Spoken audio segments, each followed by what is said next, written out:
You're listening to the Turn Autism Around podcast. I'm your host, Dr. Mary Barbera, and today we have a really special guest, Celia Heyman, who is a mom to a son with autism who's 18 years old. She is also a board-certified behavioral analyst, and she is a professor with Capella University's graduate behavior analysis program. We talk about a lot of things, including what is compassionate care. We talk about her fall into the autism world, her transition to being a behavior analyst, what students in the field really need. And we also talk about how to respond when people do not like ABA and how we need to switch, really change the field to make it more compassionate, more positive. We got along great during this interview, and I think you're going to love it. So let's get to the special interview with Celia Heyman.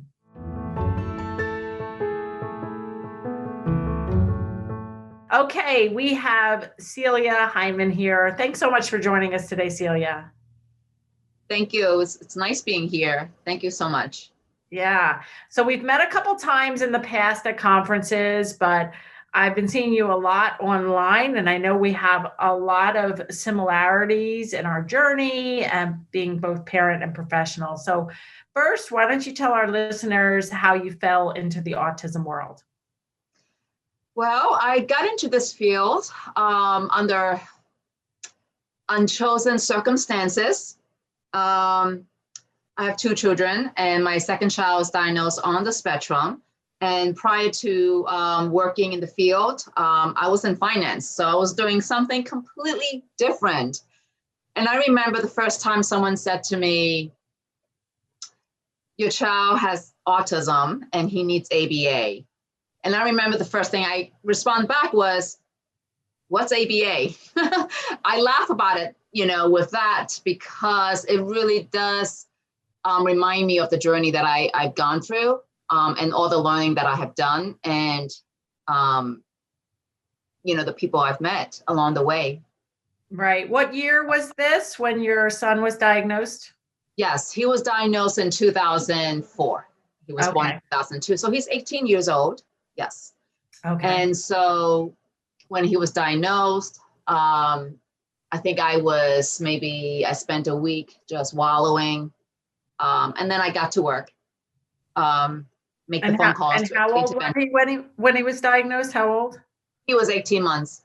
Okay. And what were some of the symptoms, or why were you worried about? Was somebody in denial? Because, Lucas was diagnosed in 1999. So this is like 5 years later, and 18 months is super early. So what was going on? Yeah, and I think part of it was because he's a second child, and our first child, he spoke earlier than the average. And, they always say you shouldn't compare, but you do compare. You do notice the differences. So the biggest symptom or the biggest marker was the lack of speech. And we did bring that up to the pediatrician, and many times I would be told, don't worry about it. He's a second child. His brother is talking for him. People are doing things for him. He's the youngest. Maybe true, maybe not true, but we were still very concerned. And then we started really looking and being very observant about other symptoms. And we did see other markers that came out, such as a lack of joint attention, playing and manipulating items in a very strange way. So he was lining things up, staring at objects at the corner of his eyes, not responding to his names. He was also very comfortable being by himself. And all of those things together made us very concerned. Yeah. But it was the lack of speech that jumped out that got us concerned at first. Yeah. So he was diagnosed at 18 months, and were you able to start ABA right away? We weren't. We got in touch with New Jersey Early Intervention. And at the time, we got very, very few hours, and it was not ABA. It was direct instruction. It was not direct instruction. It was like some sort of a play therapy. I don't even know the label they used at the time. But it was not really working. The therapist or the person would come to the home, put a lot of demands on him, trying to have him comply to certain instruction without the opportunity to establish rapport with him. And I remember he would cry, he would tantrum during session. And I would remember saying to my husband, oh no, it's therapy time again. And my husband's like, wait a minute, wait, time out. Why are you stressing about someone coming into your home to supposedly help you? There's something not connecting. And I said, you're right. Why do I feel so stressful when it's the day of therapy? I shouldn't feel that way. I should be relieved that, hey, someone's coming into my home. And the session should not be filled with tantrums and crying and distress. It shouldn't be that way. And so my father-in-law said, and my father-in-law at the time, he was working in New York City and he knows nothing about autism, but he had a colleague who has a child on autism. And his colleague said, wait a minute, your daughter lives in Princeton? Check out Eden Autism Services.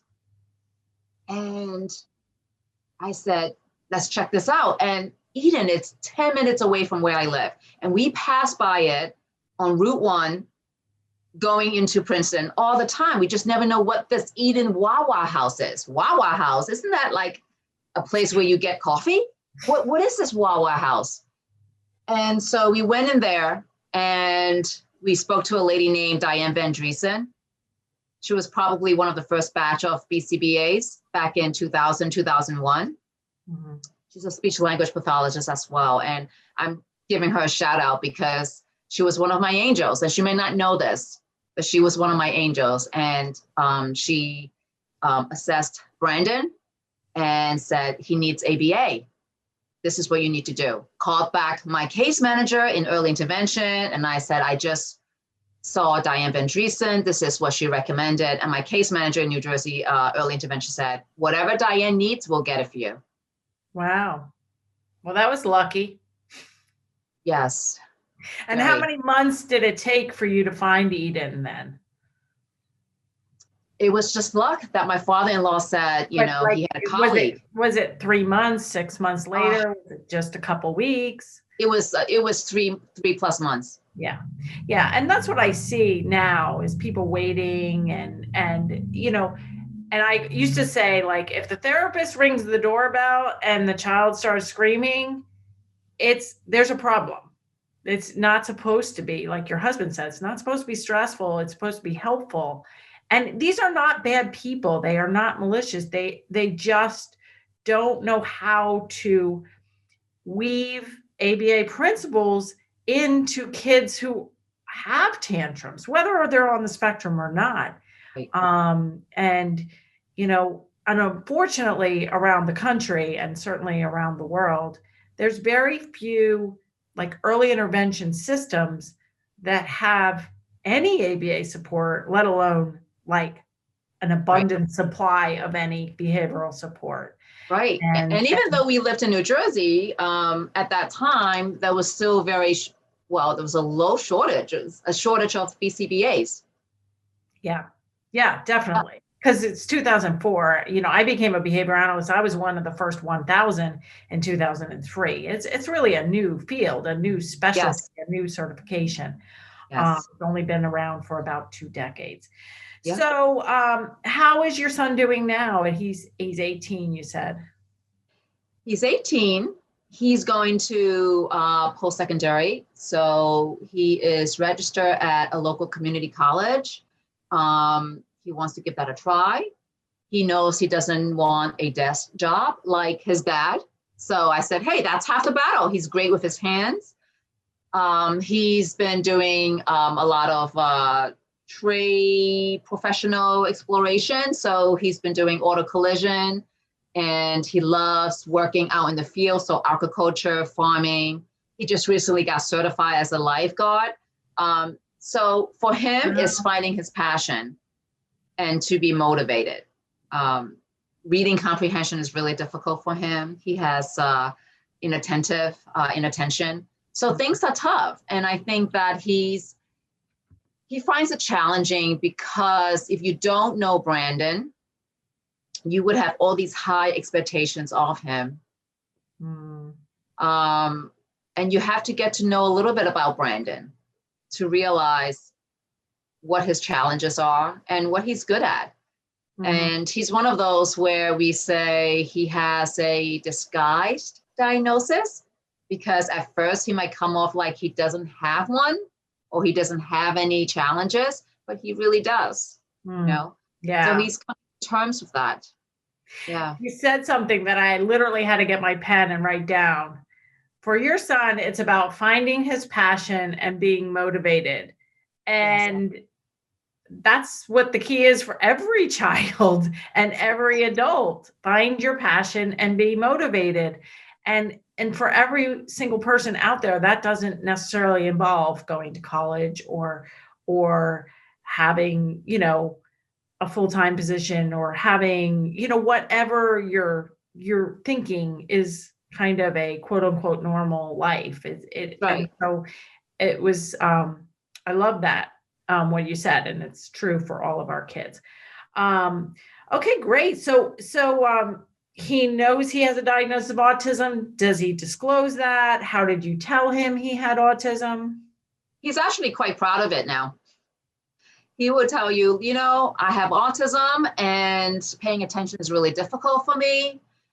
Reading comprehension is tough unless I'm reading something I really enjoy. Yeah, and I love swimming and surfing and skiing.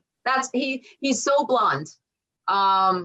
He's totally honest, and we're trying to help him and polish him. You know, he's going through some interviews, and he's like, "Mom, I just want to be honest." I said, okay, but you shouldn't also tell someone what you don't want to do and what you don't like to do. You should tell them what you like to do and what you might be good at, but you can also be honest about what things are difficult. Yeah. You know? Yeah. Yeah. That's amazing. So, in the process, you, became a board-certified behavior analyst, which is very similar to my journey. It's also very similar to Amy McFarland, who was on the show a month or so ago. And she talked about her son, Lucas. We can link that in the show notes. And so her Lucas is in a similar position. I think he went to some community college. He is working a trade. He's living alone. And Lucas's age, 24. And then Amy, the mom, was in business and she transitioned to becoming a behavior analyst. So what year and what did you decide to go from finance to ABA? What prompted that? So things weren't working in early intervention, and then we got ABA and things were working. And then I was working really long hours in the city. And so we had a nanny at the time, and she's a lovely lady, but she wasn't able to tell me what was going on in early intervention. So that I can help generalize the skills. And I said to my husband, I said, I don't think we're really using early intervention to the best that we can. And so we've decided that I'll take a leave from work. And I did that. I took a year off. And then my boss is like, you ready to come back? I'm like, no, took another year off. And I end up staying with him for about 2 years, attending all the conferences, read all the books. And then I met a group of people through my journey. Some of them are in special education. Some of them are in behavior analysis. And I said, I want to continue doing this field. And so I said goodbye to finance. And I had a decision to make. Do I want to go back for a different degree in special education, or do I want to go for my certification in behavior analysis? And so all my friends who are BCBAs at the time, all my mentors, all the people working with Brandon, they're like, come over to this side. And even during the time I was with them, I was at home. When I was at home, I was in session. I was taking data. And my therapist and my BCBA loved it because they were so efficient. And then when they left the home or when they didn't come during a particular day, I would be running the trials. So we were going through and mastering a lot of skills because I'm helping to generalize the skills that's being taught. And so I worked for early intervention for 4 years in the central coordination office. So I was the first point of contact when families call in. Did that for 4 years. And I said, okay, I want to continue pursuing some of these opportunities. Then I went back to school. Make the long story short, I went to Rider University here at Lawrenceville, New Jersey. And I got my certification in 2014. And here we are. Wow. That's cool. And along the way, you read my qualitative study, The Experiences of Autism Mothers Who Become Behavior Analysts, a qualitative study. That was published in 2007. We can link that in the show notes. Yes. And you said, very similar to your journey. And, it is, while I'm saying, okay, I have this similar journey, and Amy and you and a number of people I know, but it is an unusual journey. Like, so what do you say to parents who might have a 2 or 3 year old newly diagnosed child who say, like, I don't want to go all in. I want to leave it to the professionals. What do you say? Well, I say, first of all, you got to do you. You got to do you. You can't be Mary Barbera, BCBAD. You cannot be Amy McFarlane. You cannot be Celia Heyman. You have to do you. And you have to do you because you want to give your very best, whatever that means. If it means that you do some of it, but it's still better than, being you and providing the best, doing your very best, your best effort, then that's good. If you need someone, if you want to do it all, that's great too. If you need to go half and half, that's great too. What I do say, and I tell parents, is that your child who just received that diagnosis will have a good life with the right supports and the help. Things will be better. Things will not be the same. We cannot predict what's going to happen to our child 1 year from now, 2 years from now. So don't predict. Do what you can at the moment. Put in the committed actions now. The second thing that I tell parents is that they are not an extension of your arm. Neither is our typical developing children. They're not an extension of your arm, which means that you can't control every single thing. You can only do the best you can. Mm-hmm. Right. That's it. And you have to take care of yourself. Yes. In my first book, I talk about putting your oxygen mask on first, and you have to take time for yourself because, we were all in, especially in the beginning, and I still know that we're both all in. But if you let just autism and your child consume you, you won't reach your goals, whatever they are. So that's important too. And the other thing I want to talk about, well, you talk a lot about compassionate care and in terms of professionals. And so what do you mean by compassionate care and why is it so important? Yeah. So I'm going to share with you some of the pitfalls that I've experienced as a consumer of practitioners disseminating behavior analytic services. And when I say that, I am not talking about the practitioners being unkind people. I am going from the viewpoint that they didn't have the right tools. They didn't quite understand it, or maybe they didn't have supervision or supervisors or managers to show them a different way. So I just want to make that clear.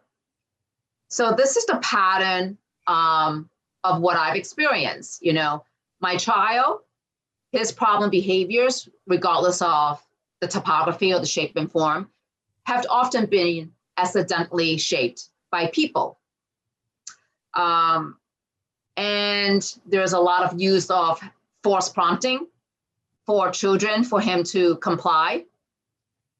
And although he might be emitting that correct response, a lot of times it's because it's prompted and you're much stronger than he is. So he's going to do what you make him do.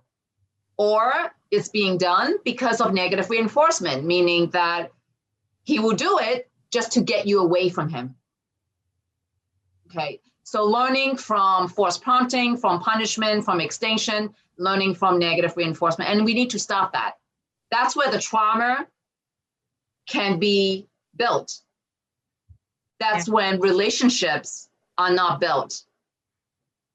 One of the key markers that I look at a practitioner is when they come to my home, does my child run to them? That's a big sign. Or do they run away from them?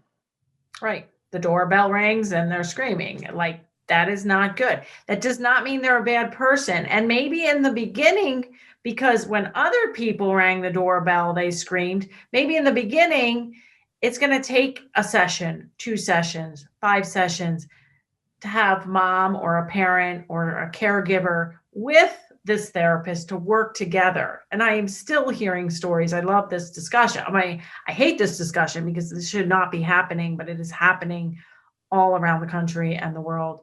Is, I hear stories of, people do my online course and then they finally get off the wait list for ABA.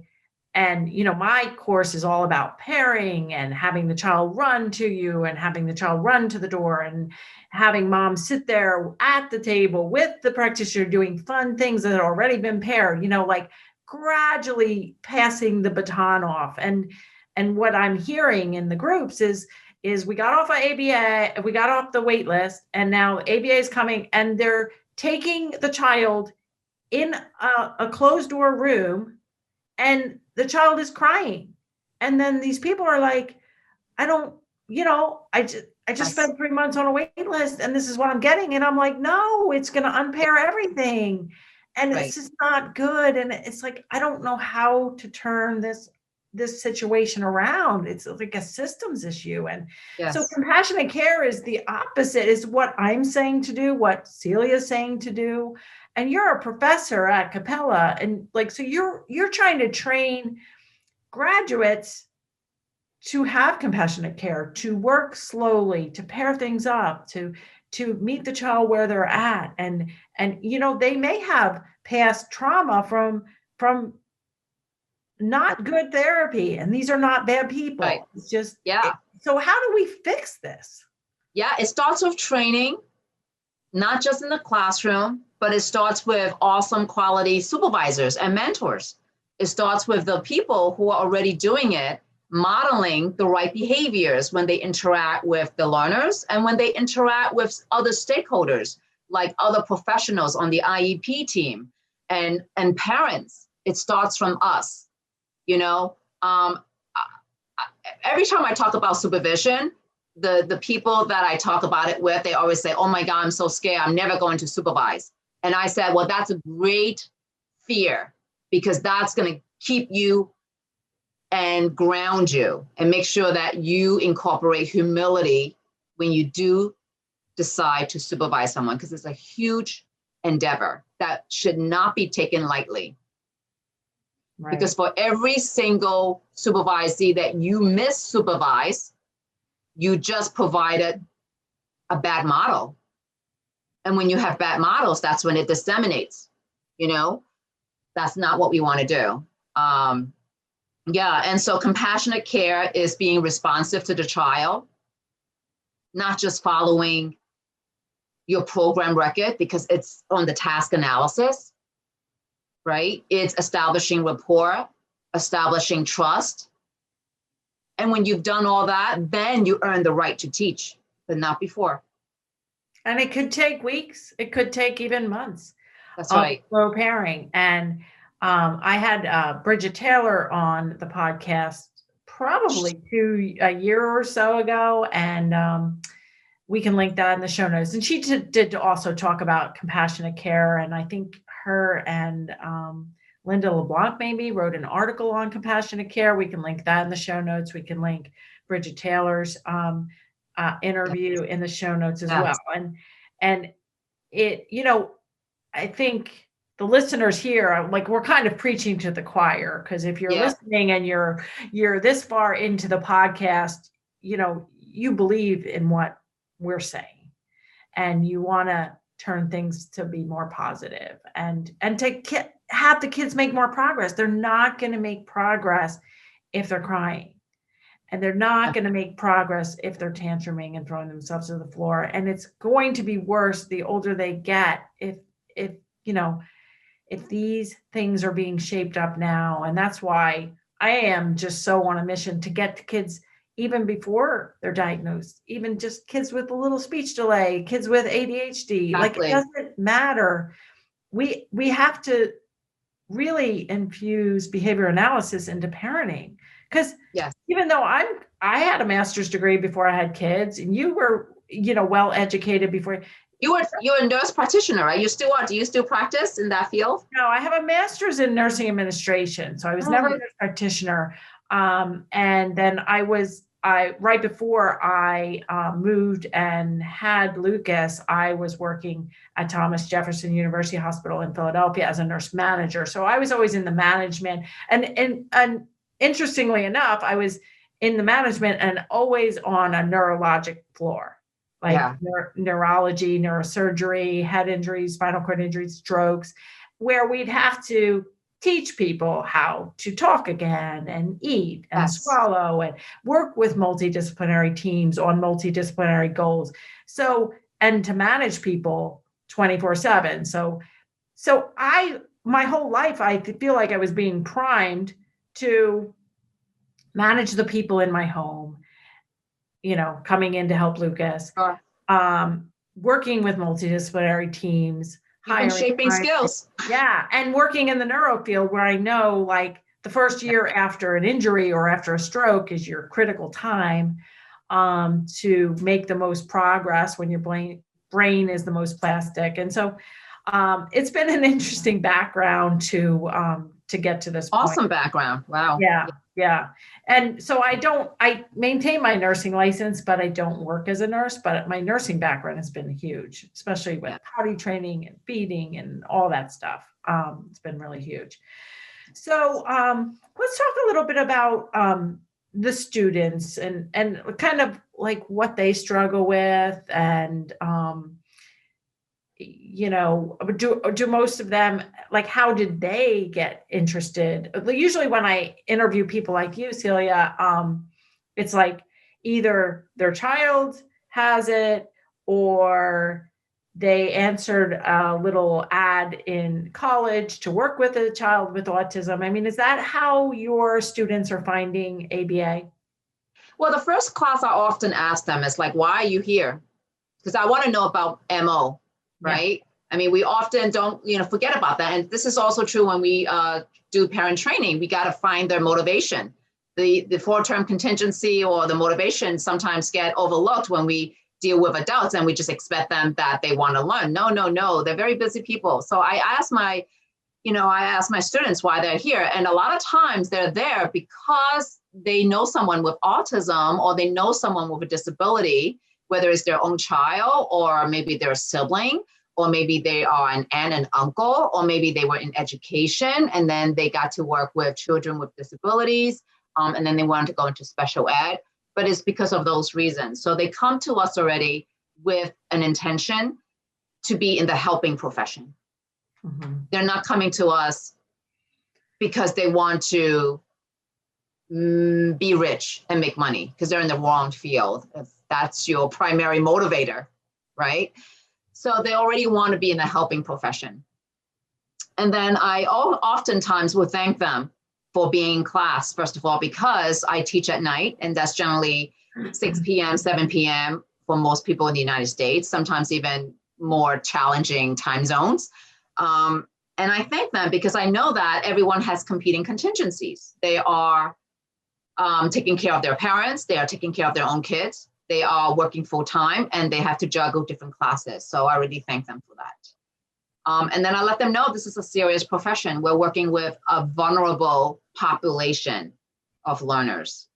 So when we are working with a vulnerable population of learners, we have to be very serious about our learning. So I said, for 2 hours, you've already decided to be here. Make sure you have the supports aligned. Make sure you have your babysitters aligned. You tell your spouse that you cannot be disturbed unless the house is on fire, right? And be engaged and advocate for your learning. Yeah. So before COVID, were you in person with these students, or have you been? Right. So at RIDA, it was all in person. It's a traditional brick and mortar. At Capella, it's distance learning. So we've always been in remote. So in a way, the infrastructure is already set up, right? Everything is already set up. So we did very well in COVID. And actually we were able to, a lot of students transfer to our program because everyone is doing remote. So, yeah. So, I took online learning to get my certificate in ABA through Penn State. And this was back in 2002. We didn't have it. It wasn't really online. We literally got a box of binders with PowerPoint slides and VHS tapes, literally. Like that's how long ago it was. So we've come a long way, but I think it's super important that the people that are teaching ABA students and are supervising and mentoring are, listening to us talk about how to be more compassionate, how to work with not only the families, but the other providers who are going to be in schools and early intervention systems and all want what's best. And we need to have the children make as much progress as possible. And so sometimes that's tough, especially if there's no behavior analyst around to get any input. Right. And I'm just going to echo, this is something that I've been doing. So I teach a course for behavioral assessment, and this is what I've been doing, but I'm going to echo Dr. Greg Henley about, what he had shared in the past. So when I teach behavioral assessment, I teach from a historical perspective. So I'm going to teach you everything that you need to know that is in our literature. And then I'm going to ask you and tell you what the newest technology is. And I'm going to share with you my experiences as a practitioner. And I'm going to, share with you the kind of practice that I do that I can defend it. And some of the practice that I have done in the past that I have let go because I can no longer defend that. And I come from a position where to let the students know that you might have different supervisors and different managers that might practice a certain way. And you need to understand why they're practicing this way. You need to understand how others are practicing as well. But at the end of the day, when you become certified, you need to be able to defend your work. You need to be able to defend a piece of work that is ethical and compassionate. And you're not going to be your supervisor. You're not going to be Celia Heyman. You're not going to be this person, but you're going to get pieces of all the people that have trained you, and you're going to be your own board-certified behavior analyst, but you need to defend your practice at the end of the day. You need to be able to be okay that you can showcase what your work is and be transparent. And I tell my students, all the stuff that I'm doing now, if my families give permission, I will be very proud to showcase it to the world on YouTube. Televisable. Right. And one of those practices that we were trained to do that I'm sure you and I no longer do is escape extinction and keeping the demand on and having, a child cry for, long periods. And we talked about, this on Megan Miller's podcast, which we can link in the show notes. And she's been an advocate to, stop behavior and analyst from using that at least as a regular procedure. I mean, there might be, some cases where a little bit of that might be needed, but it's like, it's rampant as a procedure. Yeah, it shouldn't be the focus of behavior change. Right. And that is, in my first book, The Verbal Behavior Approach on, I have the page memorized, page 37. It's a chart of like preventative strategies, which I want to spend 95% on, and then reactive strategies and like ignore, keep the demand on, as like, I don't believe in that anymore. You talk about like what you used to do, what you could defend at that point, and now, that is learn, right? We learn and we do better, and the science evolve. I mean, why would we? I mean, the medical field doesn't continue doing what they're doing for the past 100 years. Oh my God, that would be awful. Why should we? And I was not really using escape extinction. I remember one time I was with the Verbal Behavior Project, and one of the behavior analysts that was working under me, she's like, oh, I just had like a 45-minute extinction burst with this kid crying in a school, in a classroom. And I said to her, what does his VB map look like in terms of milestones, barriers? She's like, oh, I have no idea. And it's like, you're not doing anybody any favors. I mean, it's just, anywhere. It's traumatic for a child to be crying. It's traumatic for the if this behavior analyst is sitting in a corner letting a kid scream, I mean, it's disruptive for the other students. It's, we just have to really think about any process we're having, in place that, like you said, if that was on YouTube. And I do want to get into this a little bit because, I get mostly 5-star reviews on the podcast and my books, but occasionally I get a 1-star. And these are people that— You're kidding me. Yeah. No way, These are Dr. people Barbera. that hate ABA and hate the fact of even treating autism. I actually just pulled up 2 1-star reviews that I got in April. And I'm just going to read one of them. Do not listen to this podcast. It was posted on April 17th. Doctor, and she has in quotes, I have a PhD, so I can call myself doctor. Barbera is spreading harmful rhetoric about the medicalization of autism and promotes treatment that increases risk for trauma. ABA is harmful, and there are plenty of other options for helping your autistic kid. And so when you see that, and you see the top 10 books right now, like my book, Turn Autism Around, is in the top 10 usually.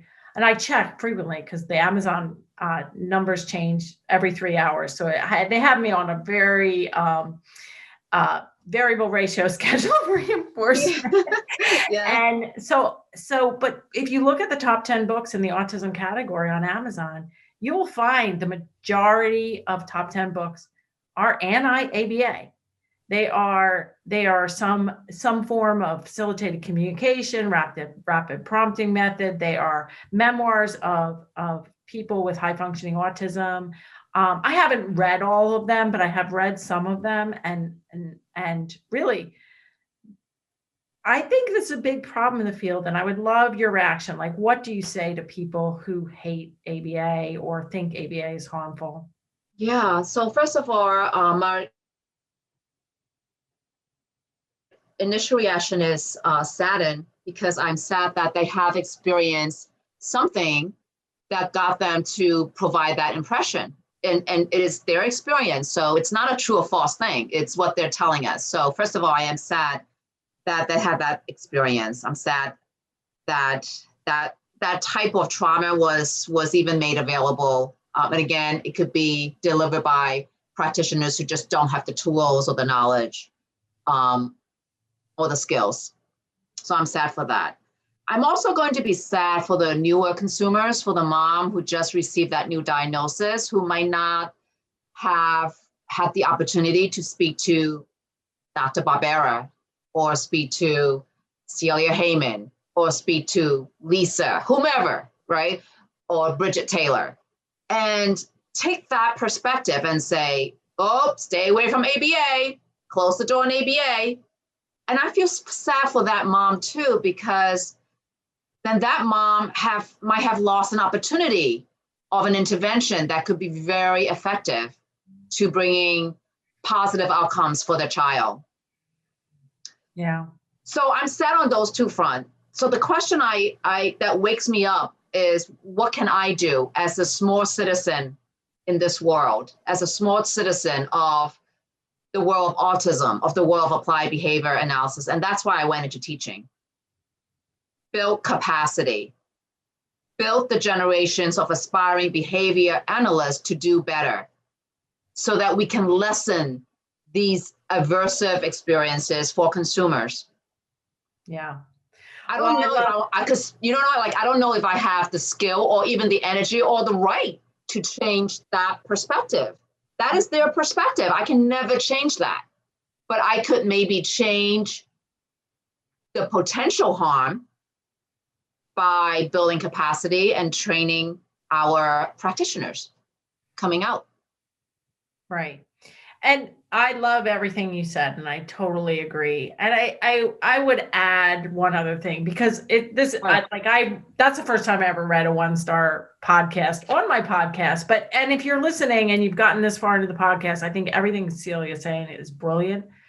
One of the things is, I think we need to flood the podcast reviews with 5 stars to show, like, not just this podcast is good, but I loved Celia's discussion, or Mary and Celia together, or something. And to, if you like something, if you've listened to this podcast, subscribe, leave a 5-star review, leave a review for my book, because the more, and that's not just like, I want to sell more books. Like, that has nothing to do with it. Like, really, I've spent my life creating the contents of my new book, and I've spent a year writing it and a year promoting it. And I believe this book is going to change the way autism is detected and treated around the world forever.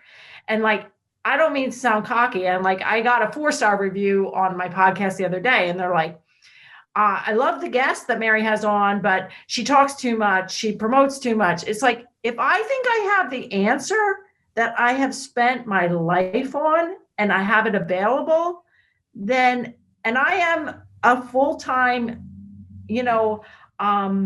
producer of content. If you're listening to this podcast and you just want to hear Celia's story, and not hear, oh, Mary talks about her book, it's like, I feel like this is part of the answer to change. Well, you are building capacity. It's like, I'm educating the practitioners on this end, and you're educating the consumers on that end. Both ends need to be addressed. Both ends need a lot of work and support, right? So when my child was diagnosed, I didn't have any of the resources in mainstream media. I had to go and find things. I happen to have done a lot of research in my other career, so I am familiar. And researching is not an establishing operation for me. It's not an aversive for me. But for some moms and for some caregivers where English might not be their first language, they're living in a foreign country, they don't have access to all the social media places. They need that in mainstream. They needed to access the information easily. Right. And that's what you're doing, Mary. Yeah. And that's why it's important to keep my book in the top 10. Again, not to, for me to make more money. This is really, like, I am not about the money. I mean, my company needs money to continue to spread the word. But my mission is to impact millions around the world. Yeah.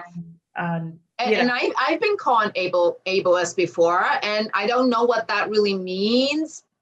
There's different definitions about it, but like, if I am teaching the skills, I'm improving and I'm teaching skills for Brandon, I did the same for my Matthew. I did the same for any child. We all need to learn skills. If that is ableism, then come on. I'm teaching skills so that my sons have the communication skills to get their needs met. My sons can have the toleration skills when they need to wait for their stuff. My sons have the stamina skills to learn more skills. My sons will have the cooperation skills to learn more stuff. Why do we want to learn more stuff? Because we want to meet our passion. We want to live a life of values, right? Values-based, actions. That's why. Yeah. And one other final point on this is those people that put the podcast reviews up, we don't know if they have a diagnosis of autism. We don't know if they're self-diagnosed. We don't know if they ever had treatment or ABA treatment. I think some people just get into this mode where they don't like the sound of ABA. They don't like they've heard about bad ABA and they haven't experienced it. I think, some people have experienced it, but there are also some, I know probably a handful of autistic individuals who became board certified behavior analysts. Oh, I So do too.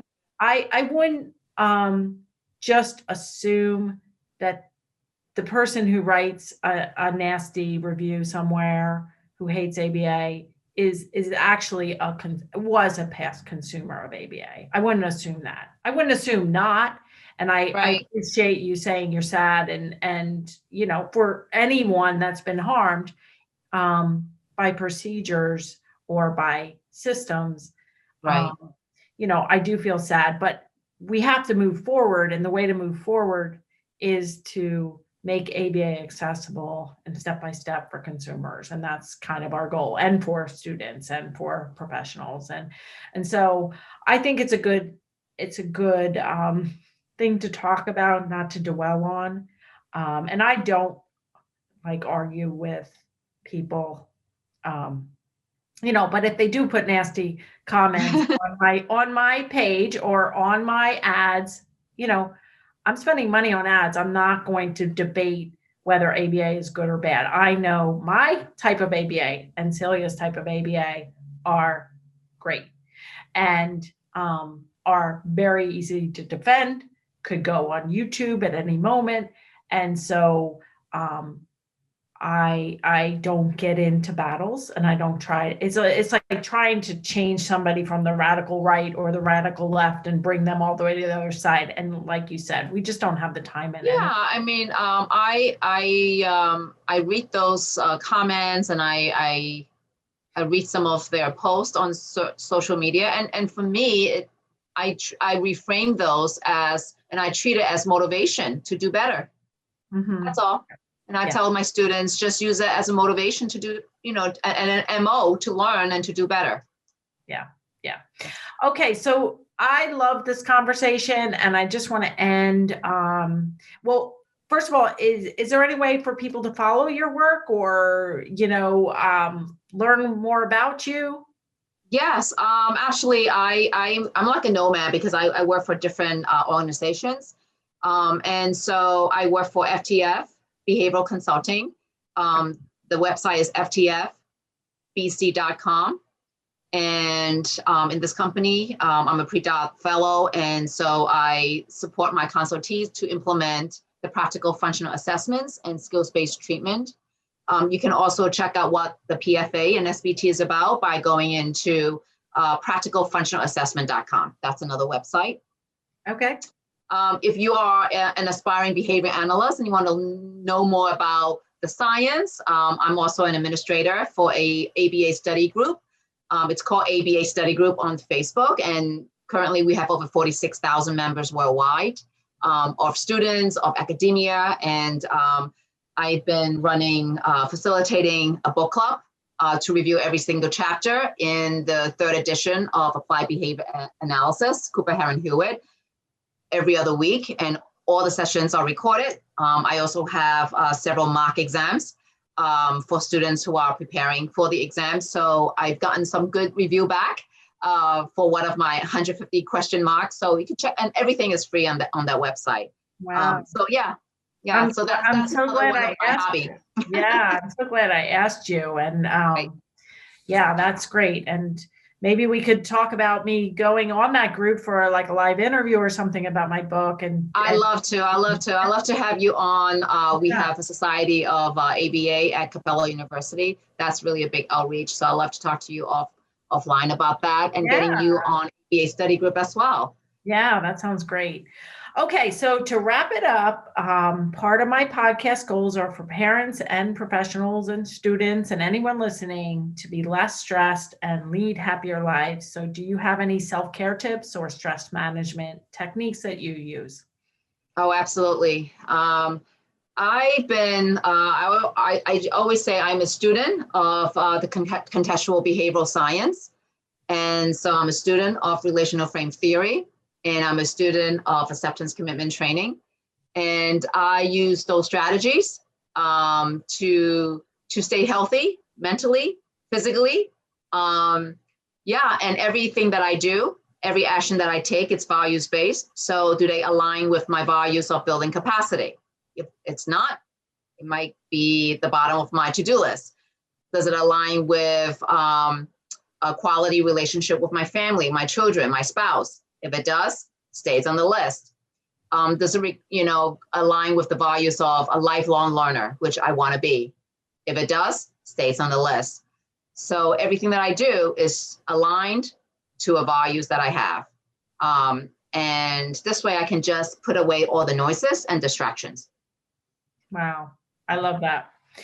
I really enjoyed this interview. So thank you so much for spending the time with us. I'm sure my listeners are going to get a lot out of it.